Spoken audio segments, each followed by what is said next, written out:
By, ভালো থাকিস তোরা। সকালবেলা এক্সারসাইজ হচ্ছে মনে হয়, হাত ধরে কোথায় বাবার হাত ধরেই এই ব্রিজটা পার হচ্ছে।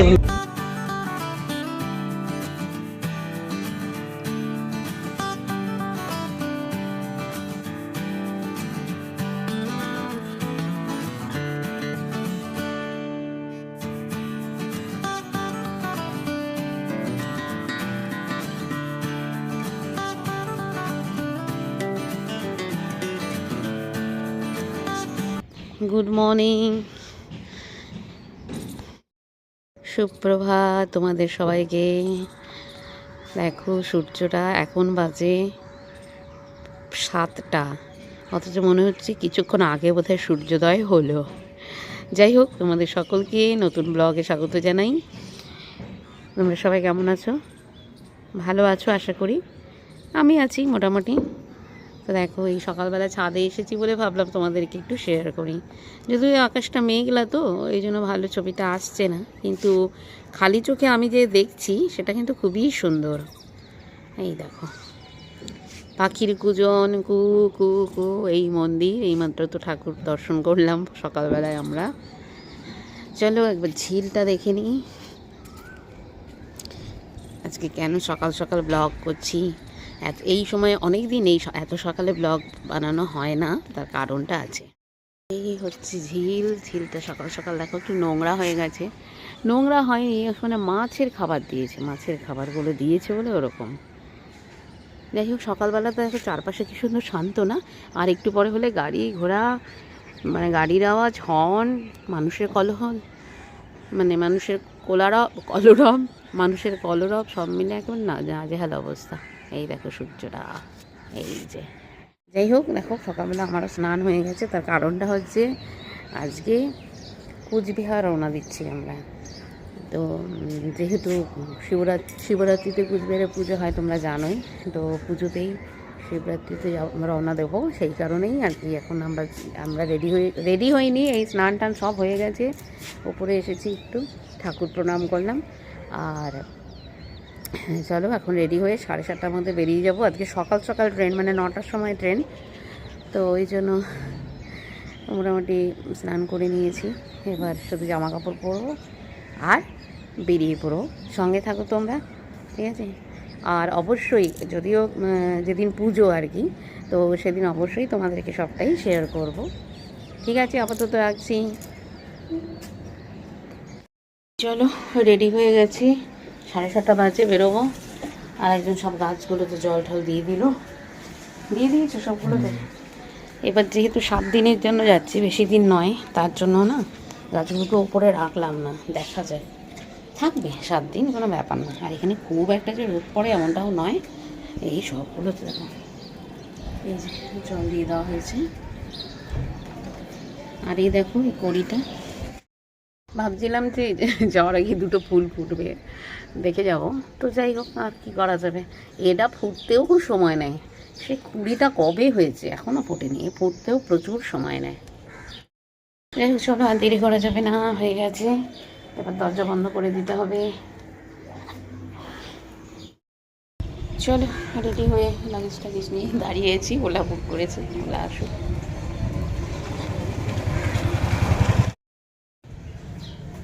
এই হচ্ছে পানা পড়ে কি অবস্থা।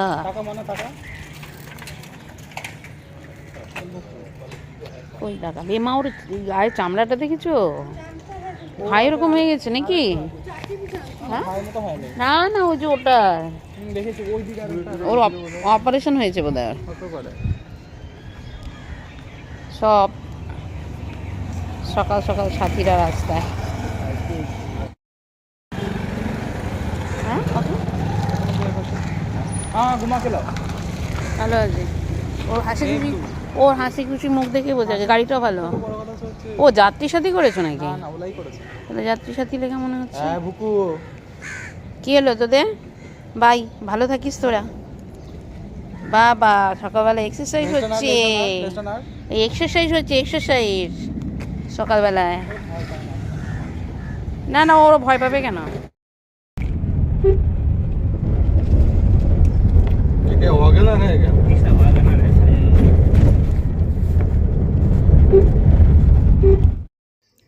যথারীতি বেরিয়ে পড়েছি স্টেশনের দিকে, যাব কলকাতা স্টেশনে। কলকাতা স্টেশন থেকে সকাল 9টা বাজে ট্রেন। তো আমরা যাচ্ছি নাগেরবাজার ব্রিজ হয়ে। আর সকালবেলা দেখো কলকাতা শহরটা কত চুপচাপ, যদিও খুব একটা চুপচাপ নয়, ব্রিজের উপর দিয়ে যাচ্ছি বলে বোঝা যাচ্ছে না। তো চলে এসেছি স্টেশনে ওভারব্রিজে অপেক্ষা করছি যে যখনই আর কি অ্যানাউন্সমেন্ট হবে তো তখন চলে যাব সেই প্ল্যাটফর্মে। অনেকক্ষণ ধরেই অপেক্ষা করছি, অ্যানাউন্সমেন্ট করছিল না, তাই একটু টেনশন হচ্ছিলো, টাইম হয়ে যাচ্ছিলো কিন্তু ট্রেন কিছুতেই প্ল্যাটফর্মে দিচ্ছিল না। আর এদিন কলকাতা স্টেশনে এত ভিড়, অবাক হয়ে গেছে। এর আগে কিন্তু অনেকবারই কলকাতা স্টেশন দিয়ে আমরা যাতায়াত করেছি, কিন্তু কখনোই ভিড় থাকে না, বরঞ্চ আমরা খুব খুশি হই মানে কলকাতার জনগণ যে এই স্টেশনটাতে একটু বেশ ভিড়ভাড়টা কম থাকে, বেশ ভালো লাগে স্টেশনে। কিন্তু আজকে ছিল প্রচুর ভিড়। আসলে মনে হচ্ছে যে কুম্ভ মেলার জন্য এটা হচ্ছে, কারণ অনেকেই কুম্ভ মেলা থেকে ফিরছে, যেহেতু কুম্ভ মেলার শেষের দিকে, সেই কারণে। যদিও সেই ভিড়ভাড়টার ছবি আমি তুলতে পারিনি। তোদের ট্রেন আজকে রাইট টাইমে ছাড়বে না নাকি? ওই দেখ একটা ট্রেন যাচ্ছে। কলকাতা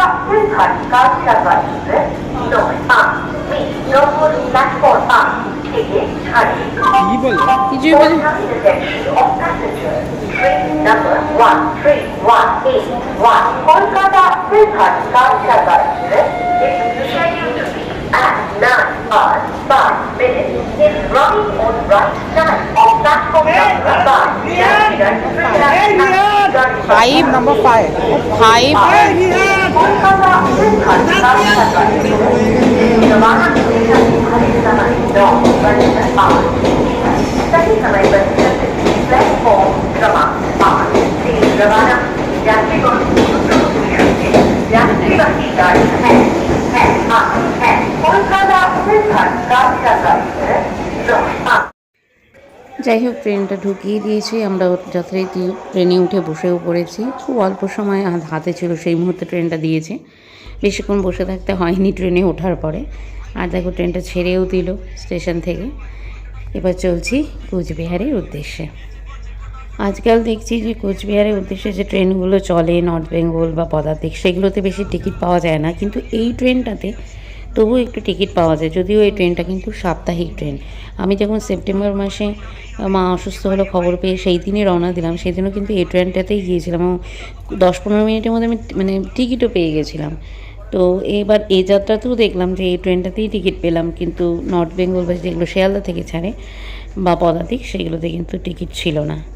তো যাই হোক, এবার সারাদিন দেখতে দেখতে চলো। এই ট্রেনে একটা মজা হচ্ছে, যেমন দিনের বেলা রওনা দিলাম, আজকে রাতেই পৌঁছে যাব, মানে একদিনেই কলকাতা থেকে কোচবিহার যাওয়া যায়।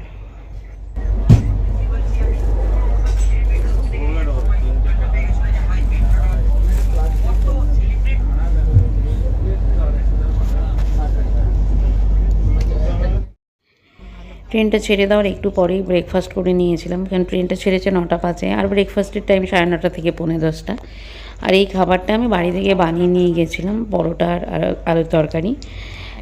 ট্রেনে যদিও প্যান্ট্রি কার্ড ছিল, কিন্তু কিছুদিন আগে যখন আমরা কেরালাতে গেছিলাম তখন খুব কষ্ট পেয়েছিলাম এই খাবারের জন্যে, তার জন্য আর কোনো রিস্ক নিইনি। তো খাবারটা বাড়িতে থেকে বানিয়ে এনেছি, তাই খেয়ে নিলাম তাড়াতাড়ি করে। আর খিদেও পেয়ে গেছিলো, সকাল সকাল উঠেছি না, খিদে পেয়ে গেছে। শহরের যানজটের মধ্যে সবুজটাকে খুব একটা পাওয়া হয় না, তাই যখন ট্রেনে করে কোথাও যাই তখন এই সবুজটাকে, সবুজ রঙকে, সবুজ গাছকে চোখ ভরে উপভোগ করার চেষ্টা করি। আর যখন এই ট্রেনে যাচ্ছি না, ট্রেনটা তো খুব লম্বা, ওই সামনের দিকে দেখো বেঁকে যাচ্ছে, ওটা দেখতে খুব ভালো লাগছিলো। যদিও খুব ভালো আসেনি মোবাইলে, পেছন দিকেও তাই চেষ্টা করেছি, যখন টার্ন নেয়, টার্ন নেয়, তখন এই সামনের দিকটা দেখা যায় ট্রেনের বা পেছন দিকটা দেখা যায়, ওটা দেখতে কিন্তু খুব ভালো লাগে।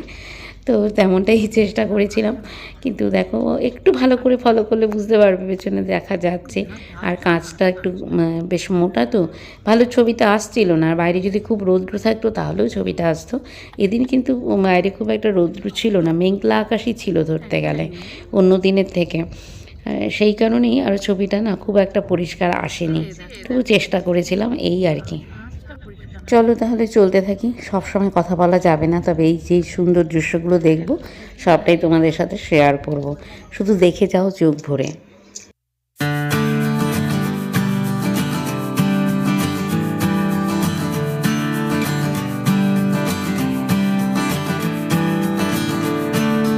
চলতে চলতে অনেকটা পথই চলে এসেছি।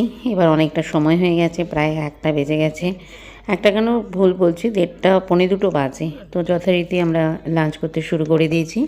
আর এইবারও লাঞ্চটাও কিন্তু বাড়ি থেকেই প্যাক করে নিয়ে এসেছি। যদিও ঘরে বানানো নয় এটা, দোকান থেকে কেনাই, কিন্তু ওই যে রিস্ক নিইনি। যদি আবার প্যান্টি কার্ড না থাকে তাহলে কষ্ট পাবো, কোথায় খাবার পাবো, টেনশন চলতে থাকে। তো যাই হোক, বিরিয়ানি এনেছিলাম, এটা দোকানের কেনা বিরিয়ানি, কাল রাত্রে এনে রাখা হয়েছিল, ফ্রিজে ঢুকিয়ে দিয়েছিলাম, সকালবেলা আসার সময় বের করে নিয়ে চলে এসেছি। তো বিরিয়ানিটাও খেতে টেস্ট ছিল। এই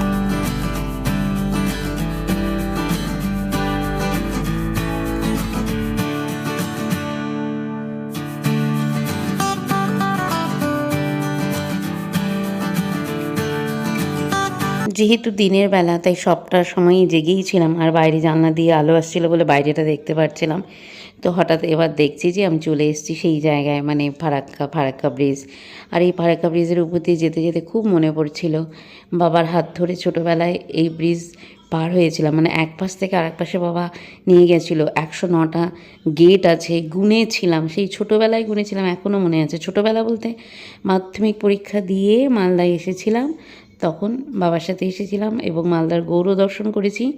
আর এই একদিন এই ফারাক্কা ব্রিজে বাবা নিয়ে এসেছিলো। বেশিরভাগ সময় যখন কুচবিহার কলকাতা যাতায়াত করি, তো রাত্রিবেলাতেই ফারাক্কার উপর দিয়ে ট্রেনটা যায়, তাই রাতে উঠে খুব একটা দেখা হয় না। কিন্তু যখন 2-1 দিন দিনের বেলা যাতায়াত করি, তখন কিন্তু এই ব্রিজটা আমি দেখি এবং আমার সেই দিনগুলোর কথা খুব খুব মনে পড়ে। মনে হয় হাত ধরে কোথায় বাবার হাত ধরেই এই ব্রিজটা পার হচ্ছে এবং গেটগুলো গুনছি।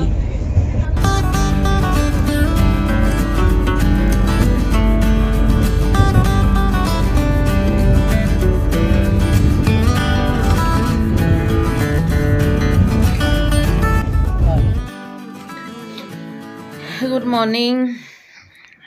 দেখো, ব্যাকগ্রাউন্ড চেঞ্জ হয়ে গেছে।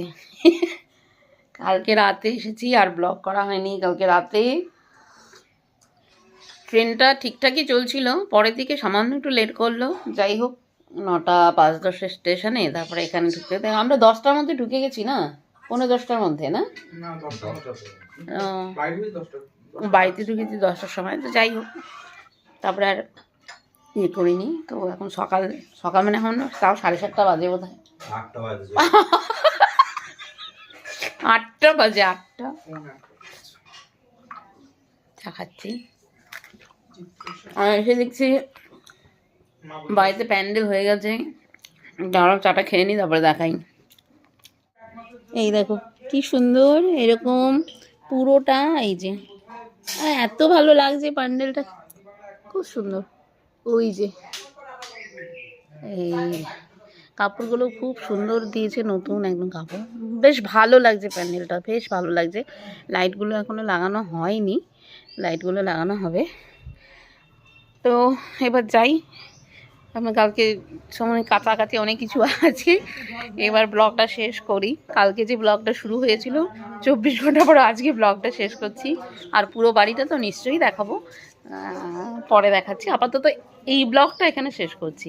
ভালো থেকো তোমরা, দেখা হবে আগামী ব্লগে। বাই।